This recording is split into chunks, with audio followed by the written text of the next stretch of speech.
Hi everyone, I'm the plant propagator and welcome to my channel. Today it is a early November day here in Southwest Florida. It is 85 degrees Fahrenheit, which is 29 degrees Celsius. So nice day here. I hear that other parts of the United States are having a cold spell. We don't have that here. Anyway, what I wanted to share with you today was a couple of blooms. These are repeat blooms that I have in some of my orchids. And I also want to take you through some of my orchids to show you some of the visitors that I've had in my orchid growing space. And there's some that I know are here or that have been here, and there are others that we may or may not see as I look through some of the orchids. But let's talk about some of the repeat bloomers. And these are these two plants right here. This is the first one is a Brassivola, and the second one that I'd like to share with you is a Brassivola hybrid. It's a Brassocattleya. And these aren't really big showy flowers, but I'm thinking of crossing them with some of my bigger Cattleyas just to see what comes out of it. All right, so the first one that I have here is this is Brassivola Myakka Stars right here, and it has these really nice delicate small blooms on this plant. It's a small plant, and the blooms they're interesting. This, I should say, this is a Brassivola, and it's a cross between two Brassivola species. The cross was done by Jim Roberts at Florida Suncoast Orchids. And this is a nice plant. This was gifted to me a few months ago.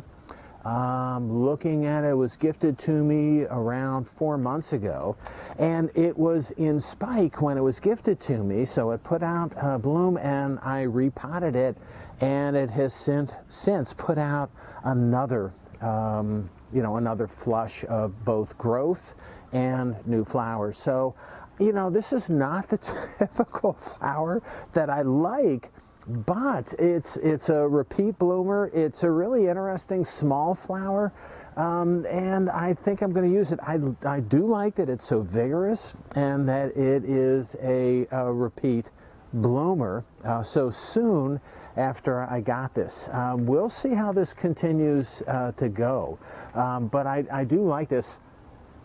Now, I thought there might be some fragrance associated with it, but there's not. The flowers are small. Sometimes with the Brassivolas you have to wait for the night in order to get the bloom, and it's not night. It's in it's early afternoon here. But just a nice plant, a good vigorous plant.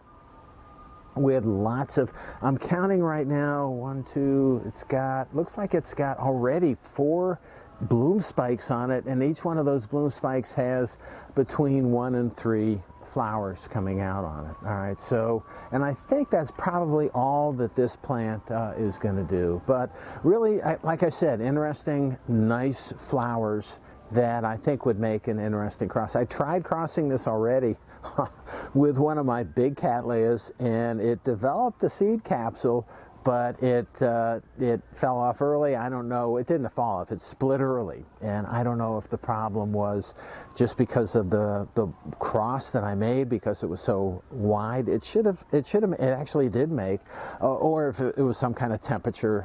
We've had really hot temperatures here in Florida, so maybe this round of crosses that I'm going to make on this, things will do a little bit better. So we'll see how this goes. Again, this is Brassivola Myakka Stars. All right, so let me put this away. Oh, it's right here.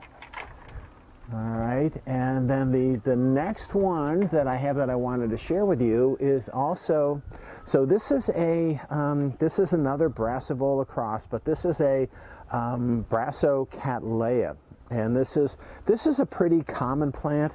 This is star Ruby Xanadu, and in Florida I think you can get this plant at this is from Palmer Orchids, but I'm pretty sure that you can get this plant at Home Depot and Lowe's. I think it's a pretty common plant.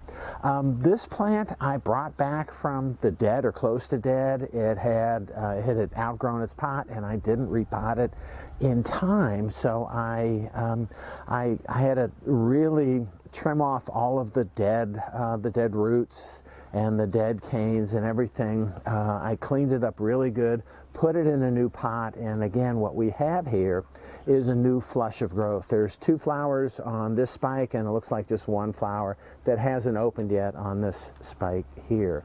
But again, a new flush of growth after I repotted it. And when I repotted, both of these plants are in a combination of leca and lava stone. So, and these are doing well. Again, this is a Brassicattleya. This is a Brassivola nodosa crossed with a Cattleya species. Just a nice plant, good vigor, and again, a repeat bloomer. These are not flowers that I typically go for. I think this might have originated as I think I was at an orchid meeting and I won it in a raffle or something like that. And again, this other one was gifted to me. So these aren't plants that I typically buy for myself, but they are nice. I haven't used this in any of my crosses, but I may or may not do this. But now, no fragrance on this either, but again, this is a Brassivola nodosa hybrid, and those have nice fragrance, but only at in the evening or certain types of day. So these are the 2 orchids that I wanted to share with you today. I do have some other ones actually both up in my pergola that I'm really excited about. I've got 2 new blooms that are probably going to be first blooms that are going to be in my next video that I'm just real excited about, because one of them I've been waiting for a long time in order to see the bloom. But I just have these 2 that I wanted to share with you, and now what I want to do is get behind the camera and take a look at some parts of my orchid growing space and see what we find. Now, there's a few things I know we'll find, but I'm going to get behind the camera and we'll take a quick look and see what we see. All right, so let's go. Okay, and we're back. This, as you can tell, I hope, is a monarch larvae, and looks pretty big. It's a visitor, one of the visitors. I got a lot of monarch butterflies, and I actually have milkweed in my garden, so I do attract them, but I like them. They really eat up a storm, and they're just enjoying themselves here. So this guy's pretty full, probably looking for a place to build to put up a chrysalis.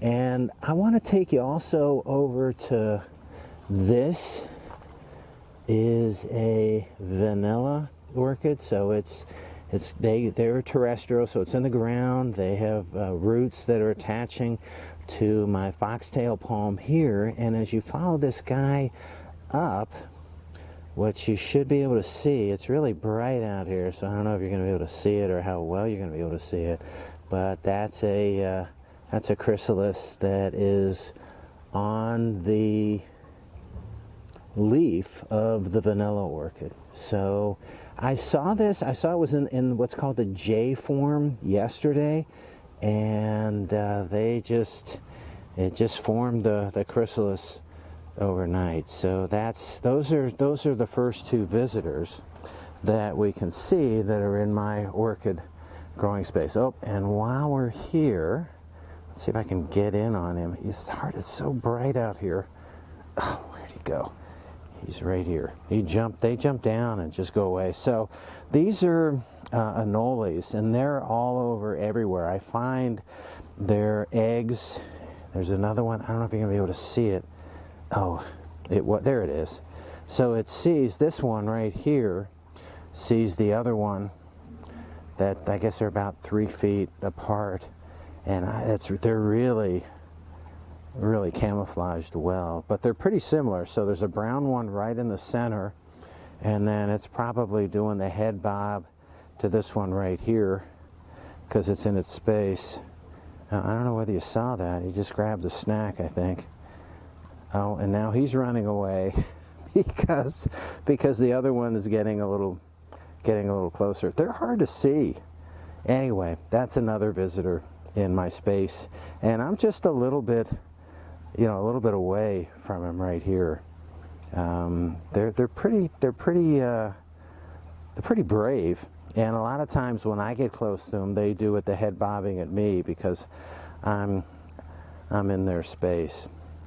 Anyway, all right, so that's enough of this guy. As you go through, I'm not sure what else we're going to see.